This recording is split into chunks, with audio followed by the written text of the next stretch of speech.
Alright, so this last week, my weekly rotation did not exactly go as planned. I actually got a haul in, and I was going to wear all the fragrances that I got in the haul. So this was going to be a fragrance haul weekly rotation. But fortunately, and unfortunately, that didn't go as planned. But instead, this week was full of a bunch of new releases and upcoming new releases. So stay tuned to find out what new releases I rocked in week number 28 of my Whiffs of the Week. Cue that intro.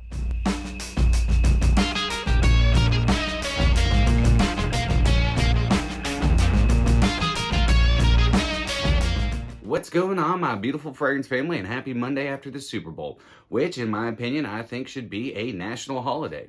Hope you are not too hungover, and I hope you're doing a fantastic day, and welcome back to My2Scents. My name is Brian, and this is the channel all about helping boost your confidence through the art of fragrance and helping you become a lasting scent memory. Okay, like I said, I actually had gotten a haul in this week, and I was going to surprise everybody and do the haul as my weekly rotation. But fortunately, and also unfortunately, that did not end up happening. I got a bunch of brand new releases. I had some fragrance houses send me some new releases, and I also got some new releases that I actually had picked up. But this week was packed, cram-packed with brand new releases, fragrances that have just come out or are about to be coming out. But before we get into my weekly rotation, I want to know what you rocked. You know what to do. Leave me a comment down below. If you catch wild hair, leave me your entire weekly rotation. I'm really curious to know what you were rocking this week. So without further ado, let's find out what I was rocking in week number 28 of my Whiffs of the Week. Starting off on Monday. Monday, I was in the mood for coffee. I'm always in the mood for coffee. I wanted to rock a new one from Authenticity Perfumes, and that's Coffee Lush. Now, brand new, just came out not too long ago. So Monday was actually my very first full wearing of this fragrance. And I'm gonna say this, I do enjoy this fragrance. It does have a really, really nice coffee up top. The Arabica coffee right up top is really nice. But here's the one thing about Coffee Lush. It does kind of the same thing that Tobacco Boss does on my skin. It becomes syrupy sweet, maple syrupy sweet, especially into the full dry down. It just kind of takes over. It's a lot of that caramelized sugar in it. It's got that chocolate in there. Of course, you've got the coffee and tobacco. And the tobacco in this is definitely the same tobacco that they're putting in Tobacco Boss. So you're getting that honeyed sweetness that's blending in with, I think, that chocolate, maybe that caramelized vanilla, and creating this maple syrupiness. I don't know how it does on your skin. Let me know if you have it. Drop me a comment down below. I'm curious to know how it does on your skin. But on my skin, it does. It becomes a little too much. It's very loud, very long-lasting fragrance. A couple sprays goes a long way. I'm not too much into the overly sweet fragrances, and this is just a little too overly sweet for me. Though I will also say this, it is not as sweet as Tobacco Boss. Tobacco Boss stays that syrupy, maple syrupy sweet pretty much the entirety of the fragrance. This one kind of segues into that. It does have that beautiful, nice coffee up top. It's a little bitter, it's sweet. You get that caramelized vanilla, adding almost like a frothy whipped topping quality to it, which is really nice because it smells just like a Frappuccino to me. Unfortunately, that tobacco comes in, and on my skin, once that tobacco comes in, it becomes a little too syrupy sweet, a little too overly sweet. I'm going to give it some more wear, but if you like sweeter coffee fragrances, if you like sweet fragrances in general, Coffee Lush could definitely be in your wheelhouse. Authenticity is known for their fragrances lasting 10, 12 hours.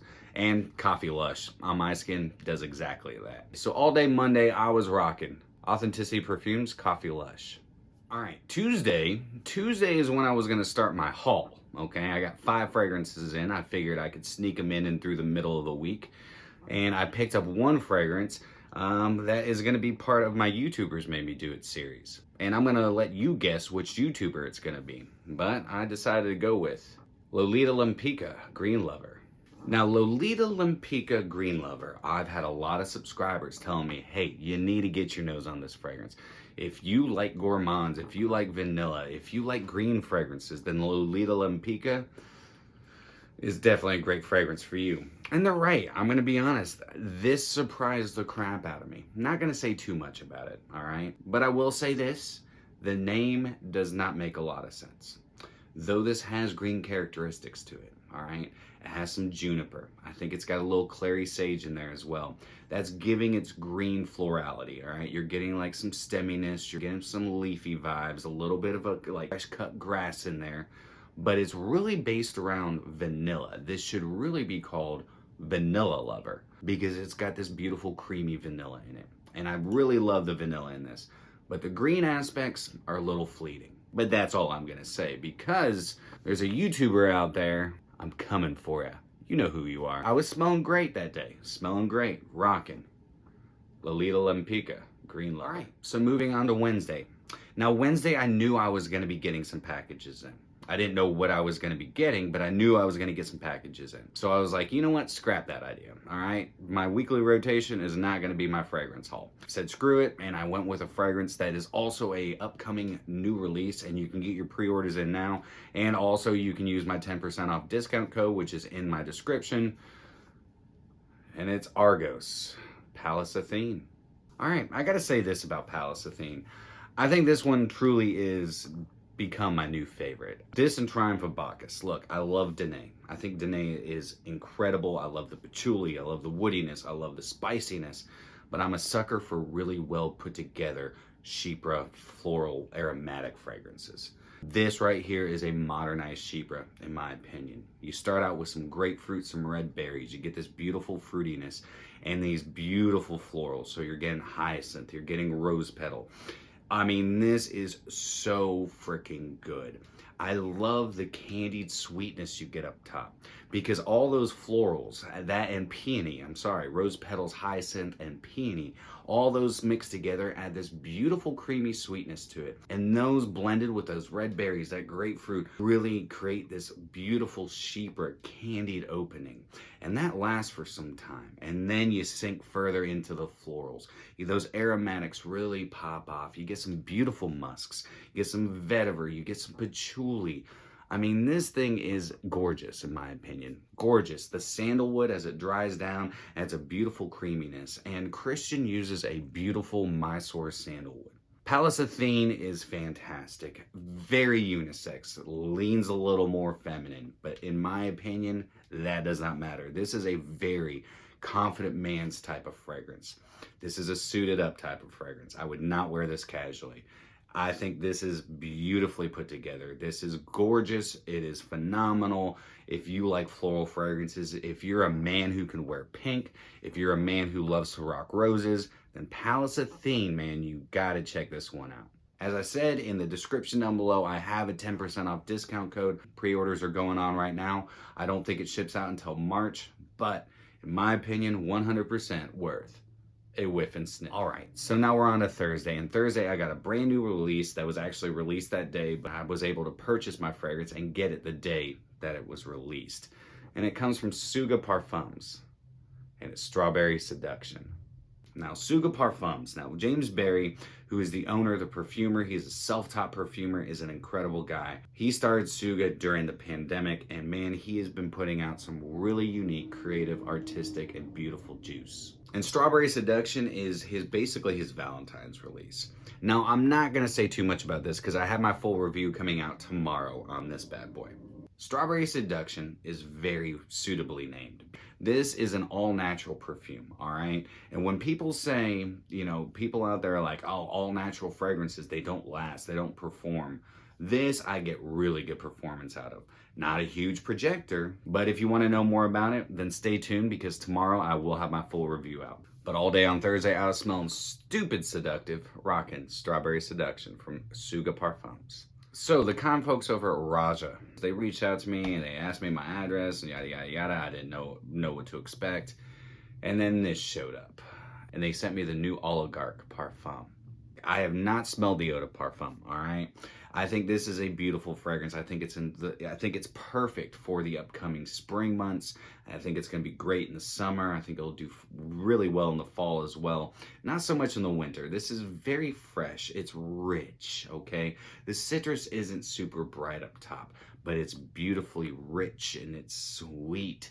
And you get these beautiful aromatics, all right? Some beautiful florals that's just swirling around the beautiful citrus right up top. You also have this interesting coconut note in it. And then it dries down nice and fresh and woody, almost a little clean and soapy, but in the best luxurious way. But as I said, I don't know what the eau de parfum smells like, which I don't know if I'll ever get the opportunity to know because the eau de parfum has been discontinued and now they're just doing Oligarch Parfum. So this was gifted to me. It wasn't necessarily gifted to me for review, but I'm totally going to review it because this is freaking phenomenal. Though I'm going to say this.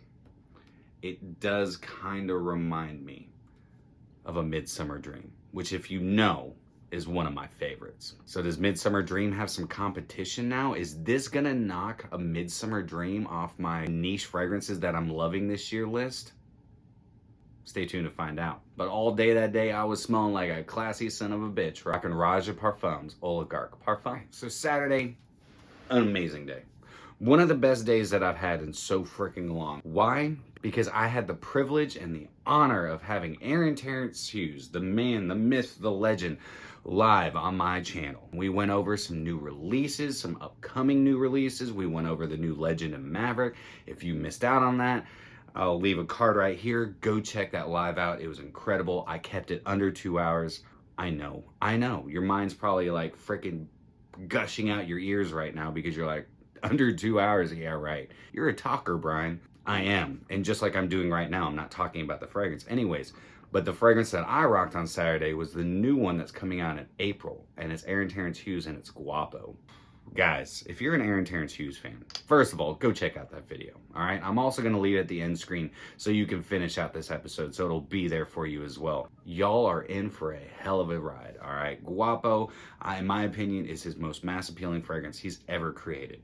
It's like he took all the best parts of every great designer fragrance and melded them and morphed them and mashed them all together and created Guapo. But the one thing that he did with Guapo versus all those designers, he made it perform. He made it last. He made it unique. Even though this is stupid mass appealing, it's very unique. It's a vetiver-based fragrance. You're gonna have some apple up top. You're gonna have some bergamot, and he created this beautiful creamy bergamot accord, which is adding a slight orangey nuance to it. You're also going to have some vanilla sweetness. You're going to have some coumarin to add to that sweetness, to add a little bit of a spicy characteristic to it as well. But it's really based on that vetiver, and the way that bergamot starts out creamy, that vetiver takes the lead as that bergamot fades off and continues that creaminess, but this clean vetiver, this green creamy vetiver.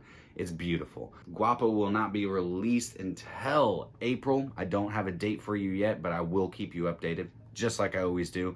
And don't worry, if you missed out on Aaron's live, like I said, you can go rewatch it, but he'll be back on. I promise you that. I know Aaron will be back on, and probably sooner than later. It was a hell of a time, and I had one hell of a day rocking Terence Hughes Guapo. All right, so now we're moving on to Sunday. And Sunday, I wore a fragrance that was kind of a surprise to me.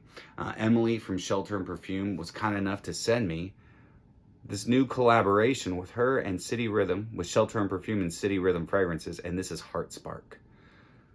I don't know if you guys could see that, but this is just a little sample. She sent this over to me and wanted me to, test drive it, put my 2 cents in on it. And so we decided to go live on Instagram yesterday and talk about it and do my pretty much my first wearing and sort of review on it. Again, guys, if y'all don't follow me on Instagram, I do a whole bunch of interviews and fun stuff over there. You know what to do. So this is the first collaboration between 2 different perfume houses, indie perfume houses, that I've ever heard of. I think they have sparked a revolution. I think we're gonna see a lot more brands out there working together and creating amazing fragrances. Now, the cool thing with Shelter and Perfume and City Rhythm, Heart Spark, is that you can smell the two different DNAs, the two different house DNAs. Now you have Shelter and Perfume, which Emily does a fantastic job with florals and fruits and vetiver, and then Niles over at City Rhythm has this beautiful violet accord. Oh my God, the violet leaf accord that is used in Manhattan is also in this, and it is spectacular. It starts out fruity. Now, this nice watermelon fruitiness, though I think there's also some pear in there, there's some plum, but it's really that watermelon. And the way that that watermelon, that violet leaf accord, there's almost a little bit of a salinity coming from it. It really reminds me of a watermelon Jolly Rancher. Like, it's not overly sweet, it's the perfect balance of sweetness, but it's nice and fruity up top. And then you flow into that beautiful violet, that violet leaf accord. It's watery. It's almost got a creamy wateriness to it. And then you're also gonna get this really nice tea, this nice tea note, which adds a little bit of an inky vibe to it. It adds some character, some personality, and that blended with the fruits is blended very well. And then you roll into a really nice cedar base. I get a little bit of a musky quality to it as well.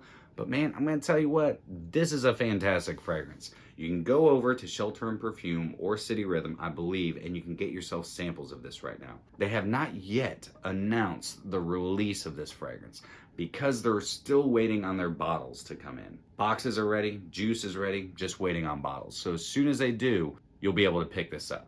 And I think it's $70 for a 30 ml. When you first spray it on, it definitely leans more feminine.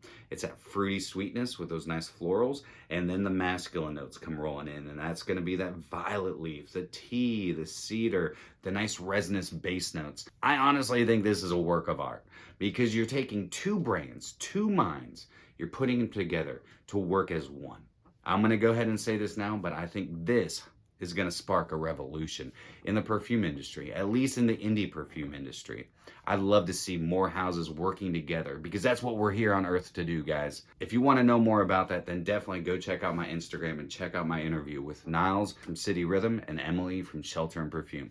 Totally worth a watch, just like Heart Spark is totally worth a whiff and sniff. But there it is, guys. There's my weekly rotation. It was not exactly what I expected, but before I go, just like I say every week, if you catch a wild hair, leave me your entire weekly rotation. I'm curious. I'd love to know what you were rocking last week. But that's it for me today, guys. I hope you all have a fantastic rest of your day. If you enjoyed today's episode, then do me a favor and like, comment, share, and subscribe. And always remember, you are stinking beautiful. And until next time, happy scent trails.